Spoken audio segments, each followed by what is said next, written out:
Jonggrang di saat itu hanya bisa terdiam, hanya bisa menyimpan rasa kesal yang begitu dalam kepada Bandung Bondowoso karena dia telah membunuh ayahku dan sekarang dia meminta aku menjadi permaisurinya. Dia saat itu langsung berdiri tegak di hadapan Bandung Bondowoso. Dia mengatakan, "Aku menolak engkau menjadi suamiku dan aku tidak mau engkau menjadi pendamping hidupku." Secara tolak mentah-mentah Sang Roro Jonggrang tidak menginginkan dirinya menjadi permaisuri dari Bandung Bondowoso. Setelah Roro Jonggrang mengatakan hal ini, sungguh kesal, sungguh marah. Tidak tahu kenapa Sang Roro Jonggrang itu ayahnya sudah mati. Dia sombong sekali. Dia menolakku untuk menjadi suaminya. Emang dia punya apa? Dia sekarang tidak punya apa-apa. Kerajaan semua diambil. Semua kehidupan Prambanan ini juga aku yang menguasai. Sangat sombong sekali Sang Roro Jonggrang itu. Dan begitu kesalnya Sang Bandung Bondowoso, dia memutuskan panggil Sang Roro Jonggrang, Bisumi, serta seluruh dayang-dayang yang ada di kerajaan Prambanan. Sekap mereka, kunci mereka dalam kerajaan. Tidak boleh sama sekali keluar sebelum Roro Jonggrang menerimaku menjadi suami. Entah pemikiran apa yang dipikiran Sang Bandung Bondowoso itu.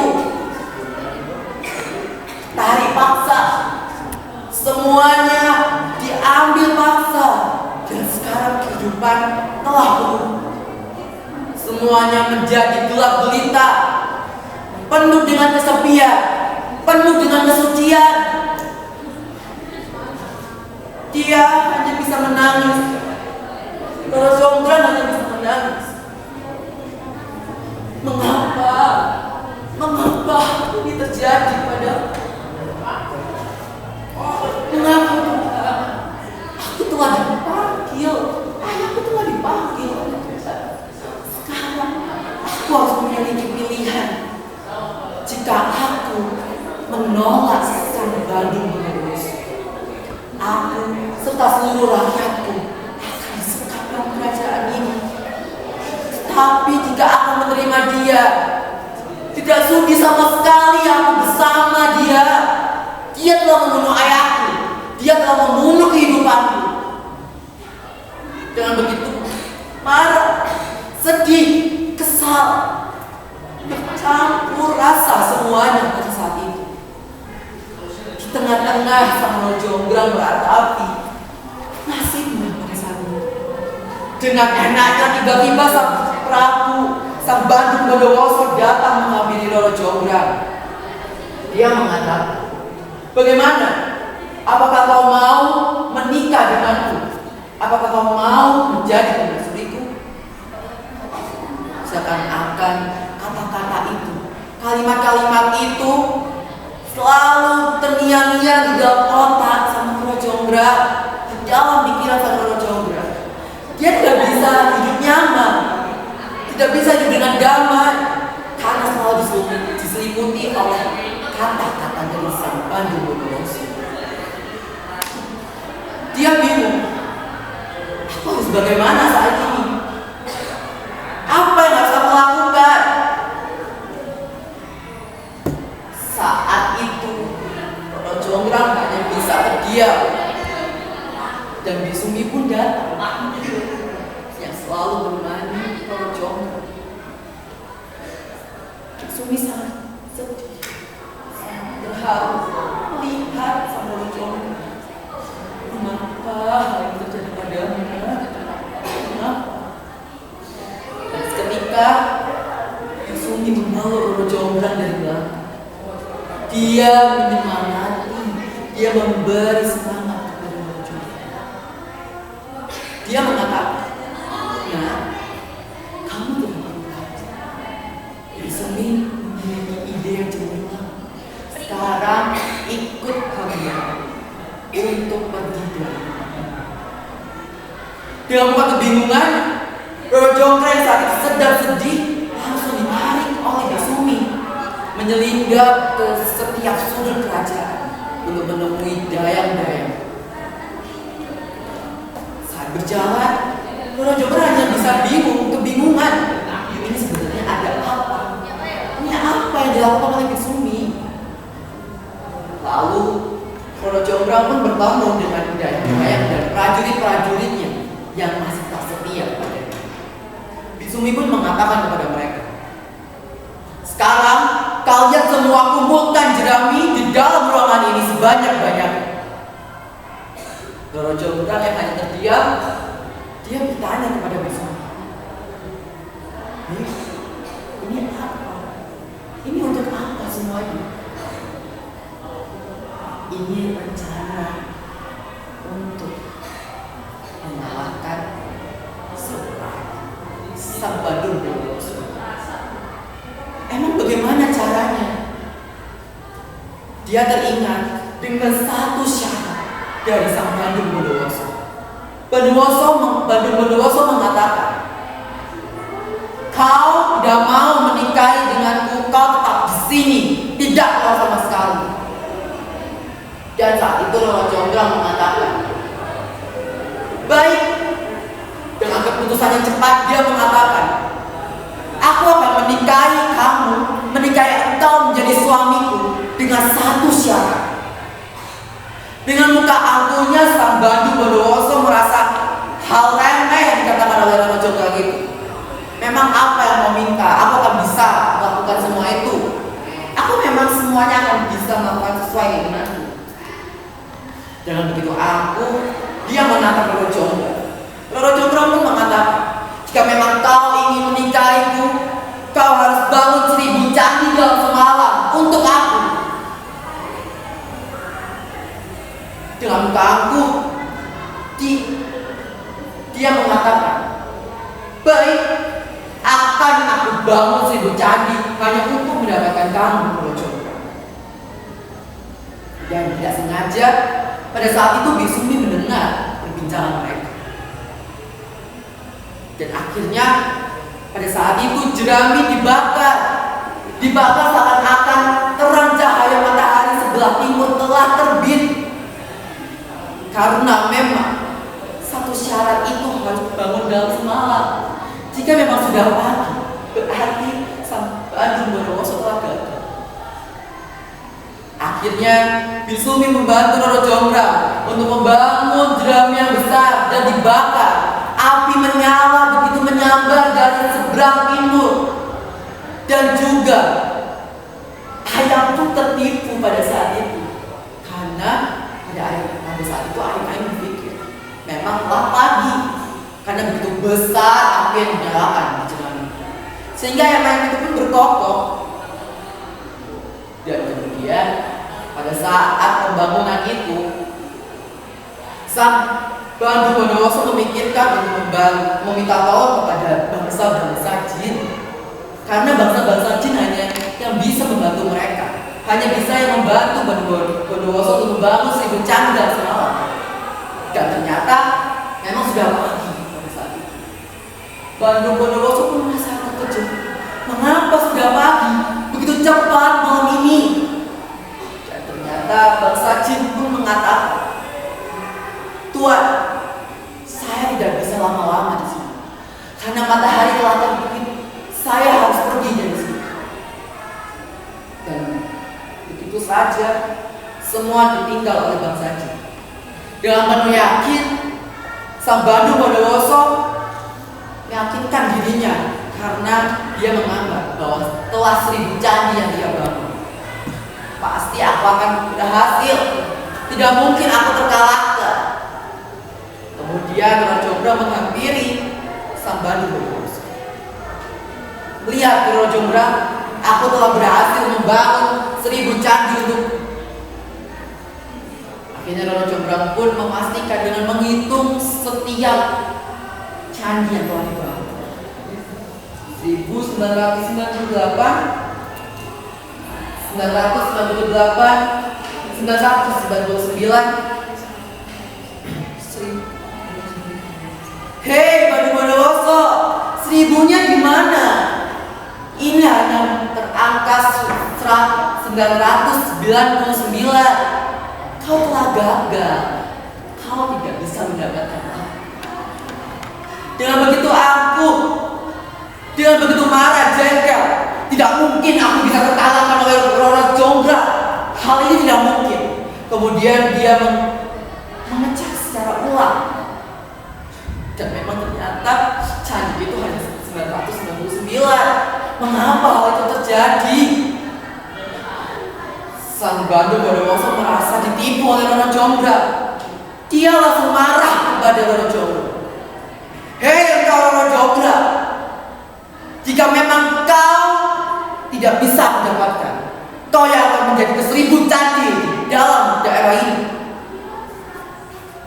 Dengan ketakutan, Roro Jonggrang kebingungan harus menjawab apa. Seketika awan itu menjadi gelap dan sunyi, dan Banu Bondowoso mengutuk Roro Jonggrang untuk menjadi ke-1000 candi. Dan sekarang, seperti kita ketahui, 1000 candi itu berada di daerah Jawa Tengah, Yogyakarta, dan saat ini disebut sebagai Candi Prambanan. Begitu banyak sejarah yang terjadi di dalam candi itu, di dalam kerajaan itu. Dan sepatutnya kita sebagai generasi bangsa juga harus bisa melestarikan budaya serta sejarah. Itulah dongeng yang bisa saya sampaikan pada siang hari ini.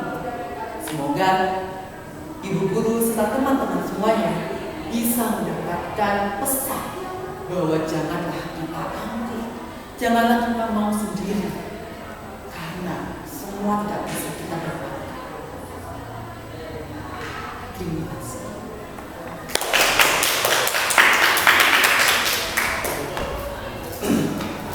Ngaso istirahat minum. Kita datangan dulu.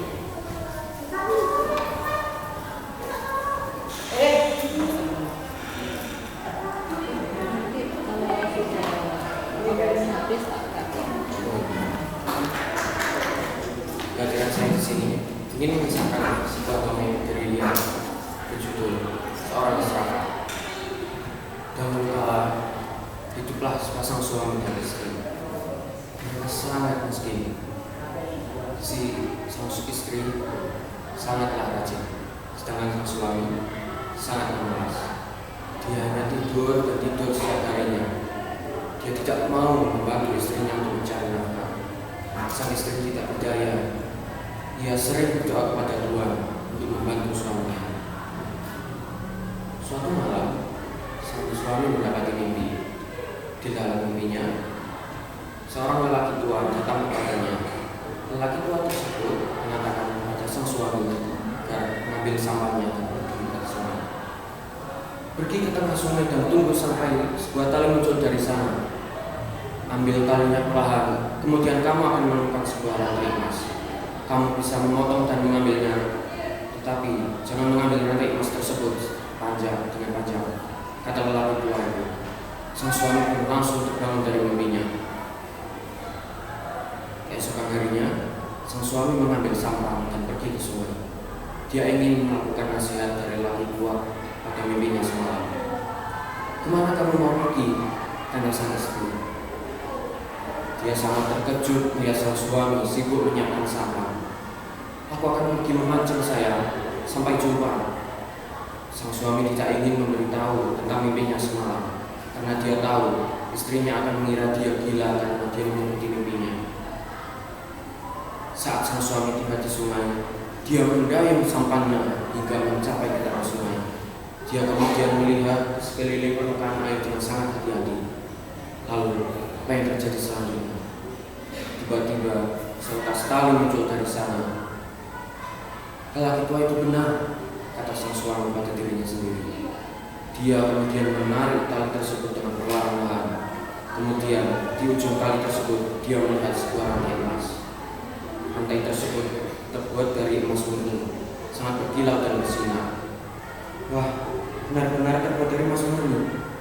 Aku kaya, kata sang suami dengan gembira. Ia lupa akan nasihat lelaki tua pada mimpinya semalam bahwa ambil saja rantai emas yang pendek. Pria malang itu ingin menjadi serakah. Dia ingin mengambil rantai emas tersebut sepanjang-panjangnya. Ketika ia sedang sibuk mencabut rantai emas itu, seekor burung kemudian mendatanginya. Ingat nasihat lelaki tua itu, ambil saja rantai emasnya pendek. Tetapi pria malang itu malah mengabaikan burung itu, terus mencabut rantai emasnya. Perlahan tapi pasti, sampan kini penuh dengan rantai emas. Saking penuhnya, sampan akhirnya tidak dapat menampung beban lagi. Sampan mulai tenggelam. Rantai emas juga mulai tenggelam dan pergi ke dasar lautan hingga menciptakan gelombang besar atau sungai. Ombak hampir menelan sang pria malang itu. Dia sangat panik. Dia berenang secepat-cepatnya ke sungai. Ketika di tepian sungai, dia merasa kasihan pada dirinya sendiri. Dia menyalahkan kejadian itu semua pada dirinya sendiri karena telah menjadi orang yang salah. Ia menyadari bahwa itu semua adalah pelajaran bagi dirinya. Jika ingin mendapatkan uang, haruslah bekerja. Sekian dongeng yang dapat saya sampaikan. Terima kasih.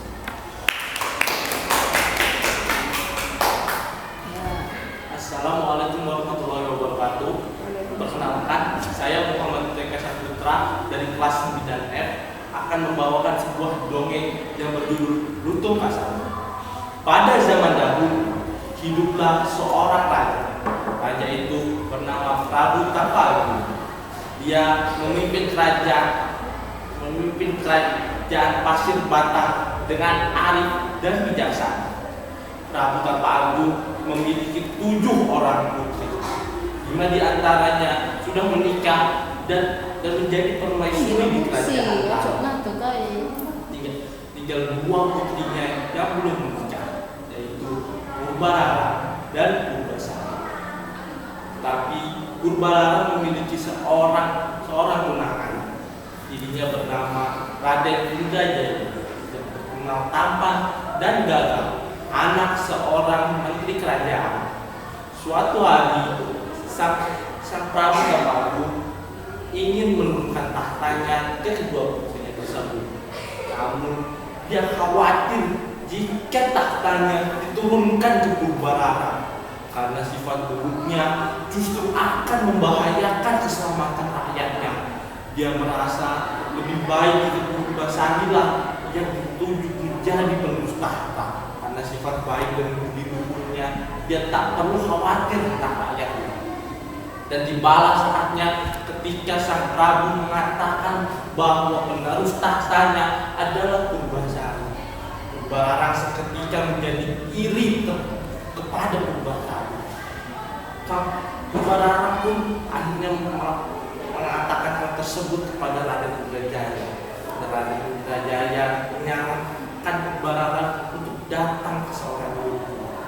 Singkat cerita, dirinya datang ke seorang dukun dan mengatakan apa yang dia inginkan, yaitu menggagalkan rencana ayahnya. Lalu sang dukun memberikan sebuah ramuan dan dia mengatakan, berikanlah ini pada minuman Purbasari, maka percayalah keinginanmu itu akan terwujud. Singkat cerita, Purbarara pun memasukkan ramuan itu ke minuman Purbasari dan memberikan Purbasari. Dan alangkah terkejutnya dia, kulitnya yang putih bersih dipenuhi oleh bintik hitam-hitam. Tak lama berselang, Purbarara pun menghasut ayahnya untuk mengusirnya dari kerajaan. Akhirnya sang ayah menyetujui apa yang dikatakan Purbarara. Purbasari diusir oleh sang ayah. Singkat cerita, saat Purbasari dalam diusir, dirinya diusir di dalam sebuah hutan. Dirinya kerap bermain dengan para binatang-binatang yang ada di hutan itu. Sampai tiba-tiba datanglah seorang lutung berwarna hitam yang menyeramkan. Dan lalu Purbasari memohon kepada sang lutung untuk tidak disakiti. Tapi sang lutung mengatakan untuk tidak perlu takut dan memperkenalkan dirinya sebagai pangeran Burungmingga, putra dari Abu yang diusir dari kayangan karena telah melakukan kesalahan besar. Tidak hanya itu, dirinya juga dikutuk menjadi sosok lutung berwarna hitam. Sejak saat itu mereka menjadi teman baik dan Purbasari menamai lutung itu dengan nama lutung kasar yang berarti lutung tersesat. Di malam purnama, sang lutung memohon kepada Yang Maha Kuasa agar penyakit Purbasari diangkat. Seketika itu juga muncullah air di tanah sekitar lutung itu memohon dan sanalah terbentuk sebuah telaga kecil. Keesokan harinya lutung mengajak Purbasari untuk mandi di telaga kecil itu. Akhirnya Purbasari pun menuruti keinginan lutung dan jam dirinya mandi.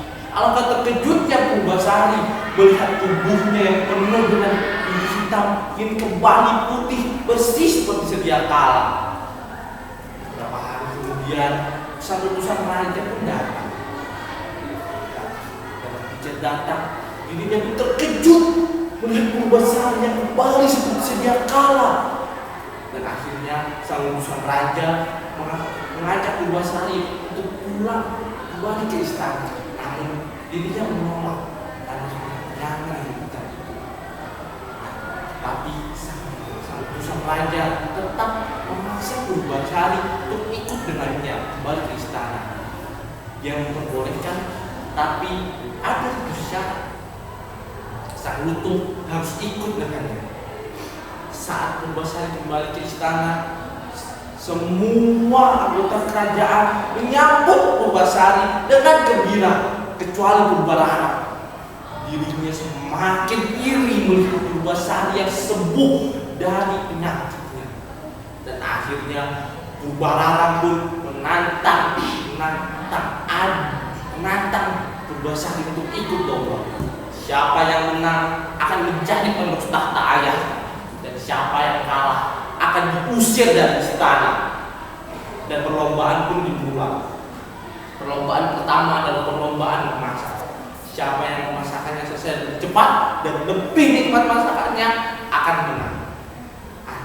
Sang lutung pun memohon kepada Tuhan agar Purbasari dibantu dalam memasaknya, sehingga masakan Purbasari selesai lebih cepat dan rasanya lebih enak. Dan benar saja, masakan Purbasari lebih cepat selesai dari masakan Purbalarang dan lebih enak. Perlombaan ini dimenangkan oleh Purbasari. Selanjutnya adalah lomba adu panjat rambut. Purbalarang pun langsung melepas catatan rambutnya dan terlihat rambutnya yang panjang dan halus itu memanjang sampai ke betis. Purbasari pun awalnya ragu karena rambutnya hanya sepanjang jenggot. Lalu sang lutung memohon kembali agar kembali kepada Yang Maha Kuasa agar rambut Purbasari disambut supaya terlihat lebih panjang. Dan akhirnya Purbasari pun melepas cat rambutnya dan alangkah terkejutnya semua yang di sana. Rambut Purbasari lebih panjang dan lebih halus daripada rambut Purbalarang. Perlombaan itu pun dimenangkan oleh Purbasari lagi. Dan lomba yang terakhir adalah adu ketampanan calon pasangan. Purbalarang pun dengan bangga memperlihatkan Raden Indrajaya yang tampan dan gagah. Semua yang ada di sana terkagum-kagum dengan ketampanan dan kegagahannya Raden Indrajaya. Saatnya Purbasari menunjukkan dan tanpa ragu dirinya menunjukkan sang lutung sebagai calon pasangannya.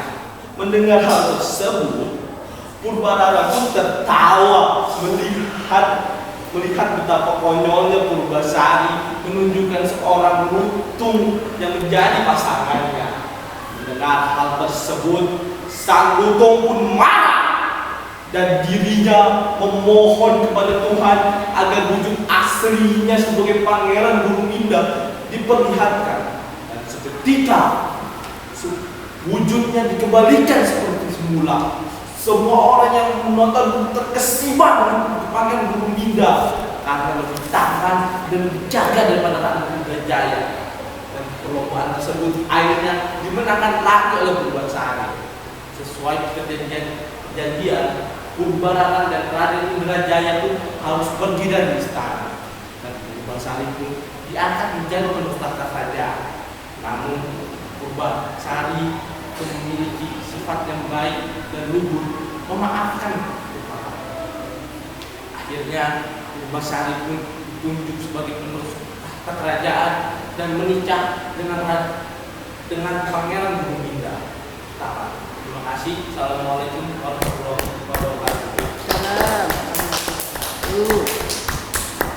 Selamat siang, ibu guru yang saya hormati. Saya di sini akan menceritakan cerita Andromeda dari mitologi Yunani.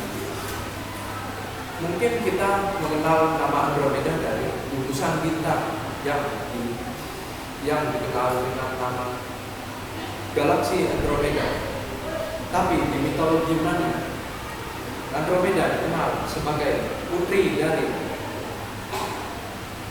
Cesis dan Cassiopeia yang merupakan raja dan ratu Ethiopia kuno. Andromeda dijadikan tumbal kemarahan Dewa Poseidon karena kesombongan dari ibunya, yaitu Ratu Cassiopeia. Jadi inilah cerita dari Andromeda. Andromeda dikenal sebagai putri kerajaan Ethiopia yang cantik, sangat cantik dan baik hati, juga tidak sombong. Rakyat-rakyat di negeri itu sangat menyayangi Andromeda karena kebaikan hatinya dan kepeduliannya tentang keadaan rakyat di sana. Namun kepribadiannya itu sangat bertolak belakang dengan ibunya, yaitu Ratu Cassiopeia. Ibunya itu sangat sombong dan arogan. Ia juga menganggap dirinya wanita paling cantik di negeri itu. Kemudian suatu ketika pesta kerajaan, ada peristiwa yang tidak akan pernah dilupakan. Ratu Cassiopeia seumur hidup. Saat itu di depan bangsawan dan negara-negara tetangga, Ratu Cassiopeia mengatakan, tidak ada yang lebih cantik daripada aku dan anakku. Bahkan Nereid, istri dari Dewa Poseidon, tidak ada apa-apanya dibandingkan diriku. Malah bagi Ratu Cassiopeia, cerita kesombongannya itu tersampaikan kepada telinga Dewa Poseidon. Mendengar istrinya diperolok-olok seperti itu, Dewa Poseidon sangat marah. Lautan Ethiopia yang tenang dan damai tiba-tiba muncul tsunami yang besar karena gempa bumi di tengah laut, di dasar laut, yang disebabkan oleh Dewa Poseidon. Sungai-sungai yang mengalir tenang tiba-tiba meluber kemana-mana, menghancurkan sawah-sawah. Kemudian raja dan ratu Ethiopia bingung dan kemudian datang kepada Oracle Amon untuk mendapatkan solusi. Setelah beberapa mantra, Oracle Amon mengatakan malapetaka ini disebabkan oleh Ratu Cassiopeia yang mengejek istri dari Dewa Poseidon. Mendengar itu, Ratu Kasiopea tertunduk lemas dan tidak bisa berkata. Mereka Allah mengatakan, kemarahan Poseidon dapat diredakan dengan satu syarat. Syaratnya adalah Andromeda harus dijadikan tumbal dan diberikan kepada monster laut Cetus. Mendengar hal itu, Raja dan Ratu Ethiopia sangat sedih dan terbayang-bayang bagaimana jika anaknya meninggal. Dan kemudian kebimbangan itu dibicarakan dengan Andromeda.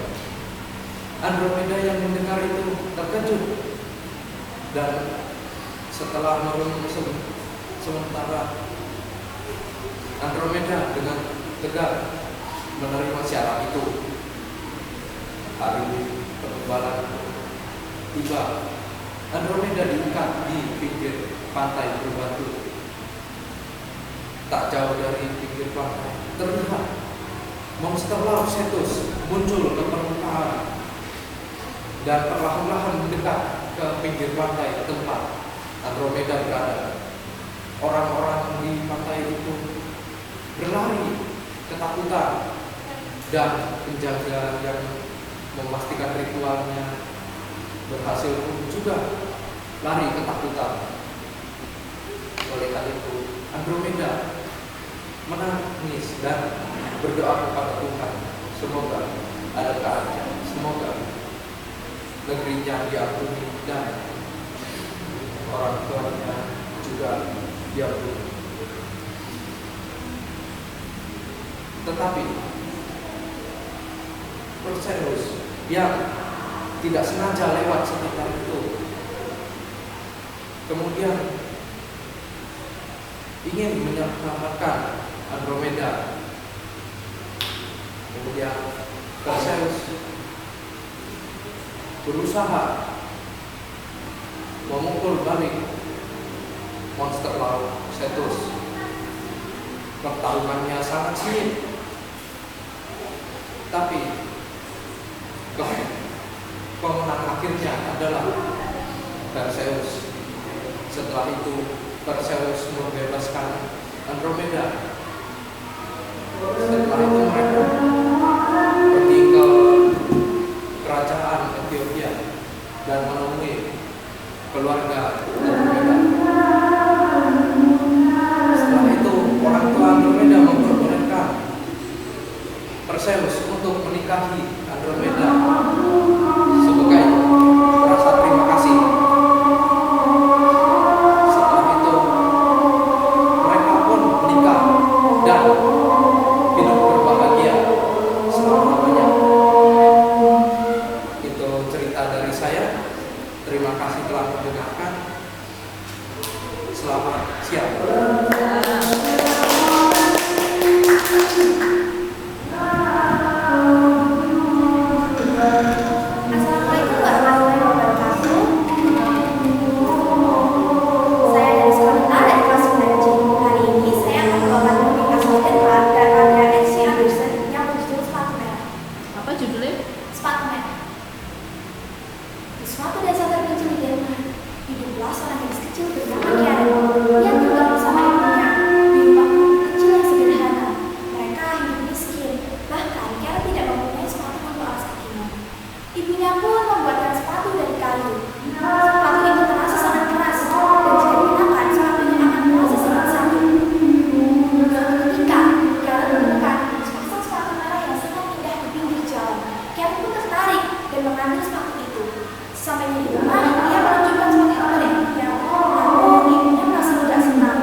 Kenapa kau menggunakan sepatu itu, Karen? Itu sangat tidak pantas. Ini sepatuku, Bu. Ini kesukaanku. Jadi terserah aku yang memakai. Kan aku yang memakai. Tiba-tiba, seorang prajurit tua pun lewat dan menyaksikan apa yang terjadi. Ia menghampiri Karen, berlutut, dan berkata pada sepatunya, "Jadilah keras kepala seperti pemilikmu dan menarilah sekeras yang kau bisa." Setelah itu, pria tua itu menepukkan kepala Karen. "Oh Tuan, apa yang kau lakukan?" Tanya Karen kebingungan. "Aku hanya mengambil sepatu tangan merahku itu. Pasti kau penari yang handal, kan?"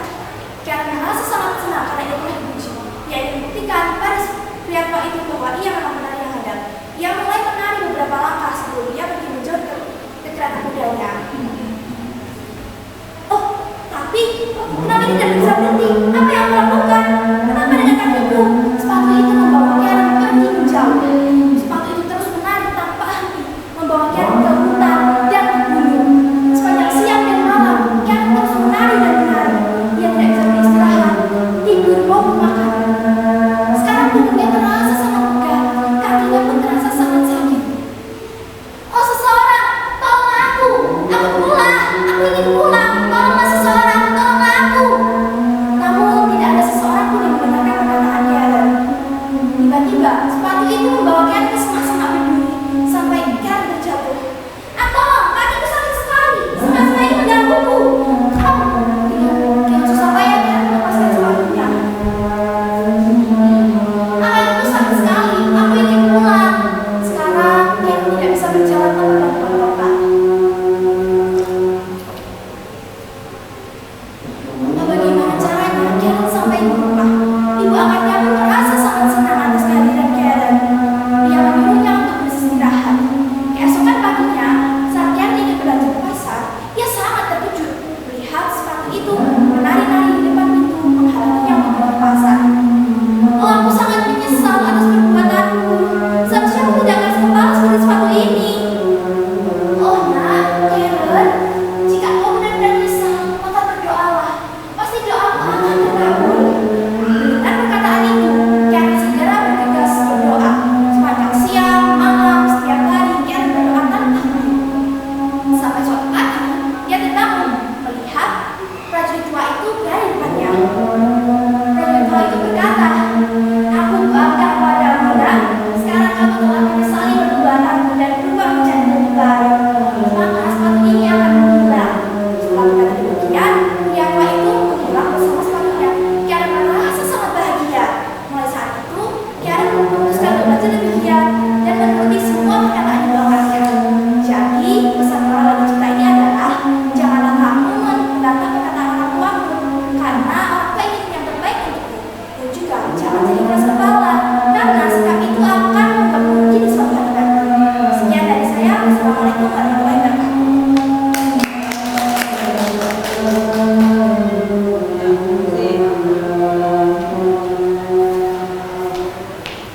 Saya Devita Putri akan mendongeng cerita asal-usul Reog Ponorogo.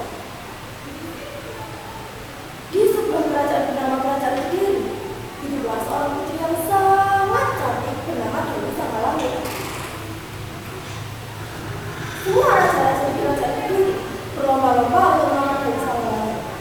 Akan tetapi Dewi Sanggalangit tidak berminat menerima lamaran mereka.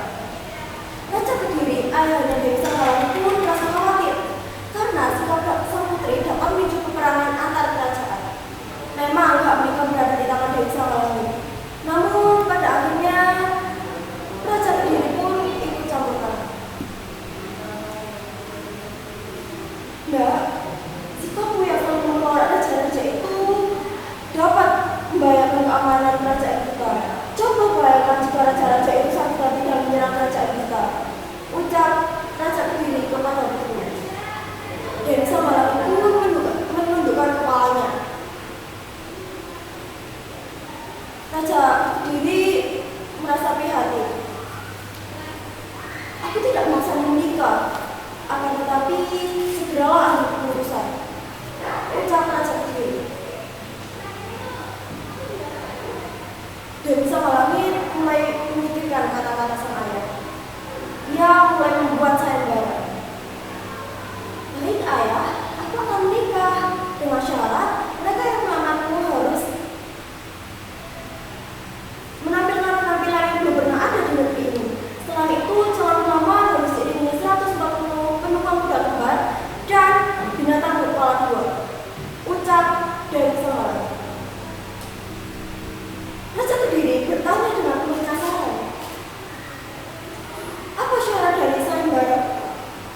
Tidak takut kalau aku